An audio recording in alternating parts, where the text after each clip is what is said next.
When you look at being black in America, number one, people unfortunately are more likely to be of low socioeconomic status, which makes it harder to social distance. Number two, we know that blacks are more likely to have diabetes, heart disease, lung disease, and I and many black Americans are at higher risk for COVID. It's why we need everyone to do their part to slow the spread. It's the U.S. Surgeon General just this morning talking about the heightened coronavirus risk for African Americans. Some states have released the racial breakdown of cases and deaths, and those numbers show a disturbing trend, a disproportionate number of African Americans being infected with coronavirus and dying.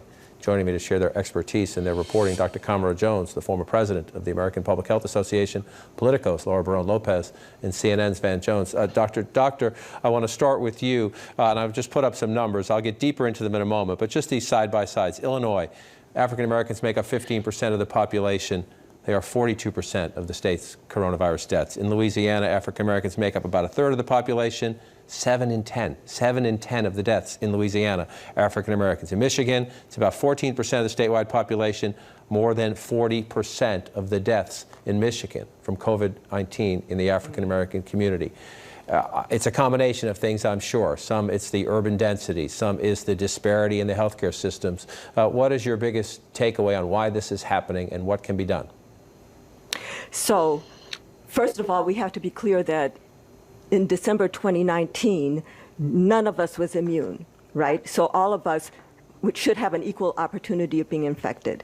But what this virus has done is taken away the mask, the veneer, pull the sheets off of this myth of equal opportunity in this society. So what is happening is that black folks are getting infected more because they're exposed more. And once infected, they're dying more because their bodies, our bodies, have borne the burden of chronic disinvestment, active neglect in our communities. So when I look at it, it is because of structural racism, which puts us in the more forward-facing jobs so that we're more exposed and less valued, don't even have the protection that we need. And this chronic, the residential segregation that turns into employment segregation, educational segregation, environmental hazard segregation, all of those insults on our bodies have given us more of these so-called pre-existing conditions. So once we're infected, we have more severe outcomes from the disease. I want you to listen, Van, I want to come to you next, but I want you to listen to the governor of Louisiana, who's looking at these numbers and says, as Dr. Jones just said, this is a horrible thing and we better learn about it as soon as we can. Right now, slightly more than 70% of all of our deaths are among African Americans, who make up about 32% or so of the overall population of our state.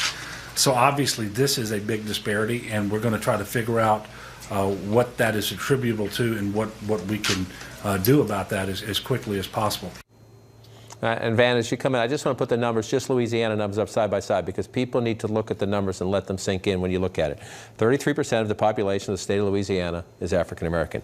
7 in 10 of the deaths in the state of Louisiana are among African Americans. It's just a more than double your proportion of the population.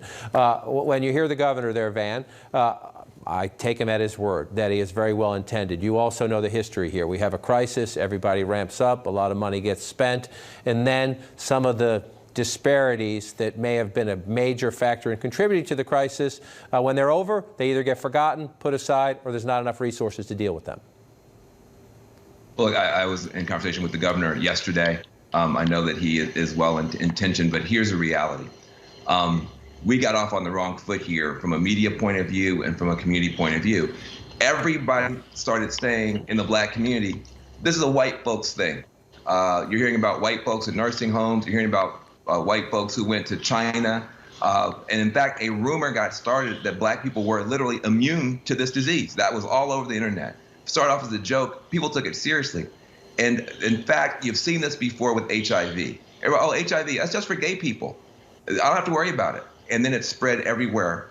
This is a disease. The numbers for the black community are going to be completely different than the numbers coming out of China or Italy, because it's an epidemic jumping on top of a bunch of other epidemics already in the black community. We already have an epidemic of high blood pressure, which is lethal if you get this disease. Nobody's saying that. We already have an epidemic of asthma, obesity, et cetera. In other words, you got to start saying to your black relatives, your black friends, do you take pills every day? If you take pills every day, are you supposed to? Get your butt in the house and don't come out because you are going to die. Well, I'm not 80 years old. No, it's not just age. In our community, it's going to be, are you sick? And black people are underinsured, underemployed, and barely healthy on a good day because of things that were just mentioned. We have to change the discussion. We can't say comorbidities. That doesn't mean anything to the people who are in harm's way. The people who are in harm's way, do you take pills every day? Do you got sugar, diabetes? Do you got pressure, high blood pressure, hypertension? You could die in a week. You could not be here. You've got to start screaming this to the black community, or you're going to have a catastrophe on your hands here. And Laura Barón-Lopez, some of the politicians are starting to try to get more attention. I want you to listen here to the governor of Illinois, who gets the statistics and agrees with Dr. Jones about where it's coming from. Communities of color, and particularly black communities in the city of Chicago, suburban Cook County, and cities and towns all across our state, disproportionately shoulder the health care conditions that lead to worse outcomes with COVID-19. That's a product of generations of systemic disinvestment.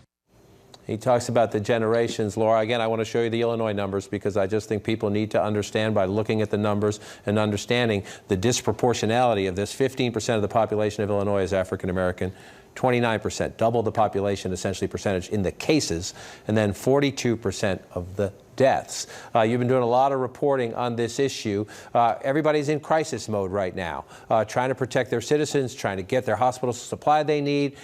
Do the politicians get it for the long term, or will this fade when COVID is shoved aside by some other crisis?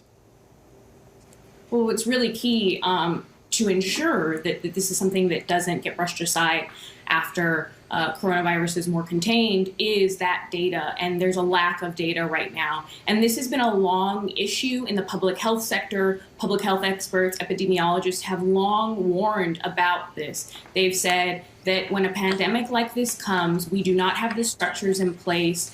It's piecemeal data collection, specifically on race and ethnicity across the states.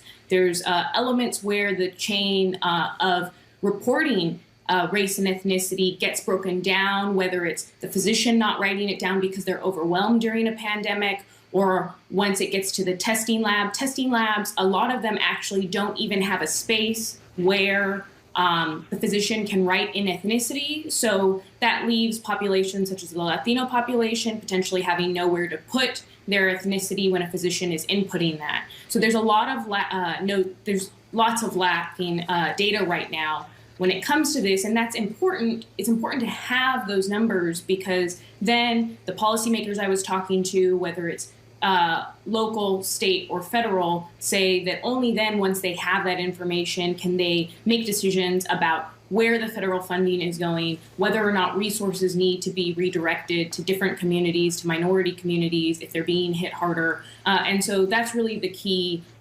question right now. And states like New York actually told me that they hadn't been collecting the data up to this point and that they are going to on race and ethnicity moving forward. Also, Pennsylvania admitted that they just aren't collecting race and ethnic data at all, which was stunning. Laura, Van, Dr. Jones, thank you for your time today. Come back, make sure. Go ahead, Van. Go ahead. Just two things. One thing that every governor can do is to reduce the prison population. You can get people home safely. You can put ankle bracelets on them. That's going to be a big, big problem. All those people sitting there in jails are going to get sick and bring that back out. And another thing, rush the respirators to black communities, rush the masks to black communities. You already know where it's going to blow up. Let's get there first. All three of you appreciate it. And I just have one more thing. Please, absolutely, yeah. Dr. Jones, please.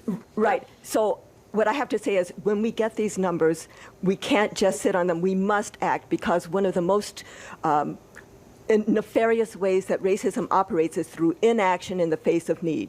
So we cannot just be documenting these numbers. We must get the resources there and the information in the communities that are hardest hit. Let me make a promise to all three of you. Let's stay on top of this not only in the several weeks ahead, but in the months ahead, and let's come back to it as we need to, and don't be afraid to kick the tires. Don't be afraid to kick the tires. That's what we're here for. All right, thank you all. Appreciate it very much.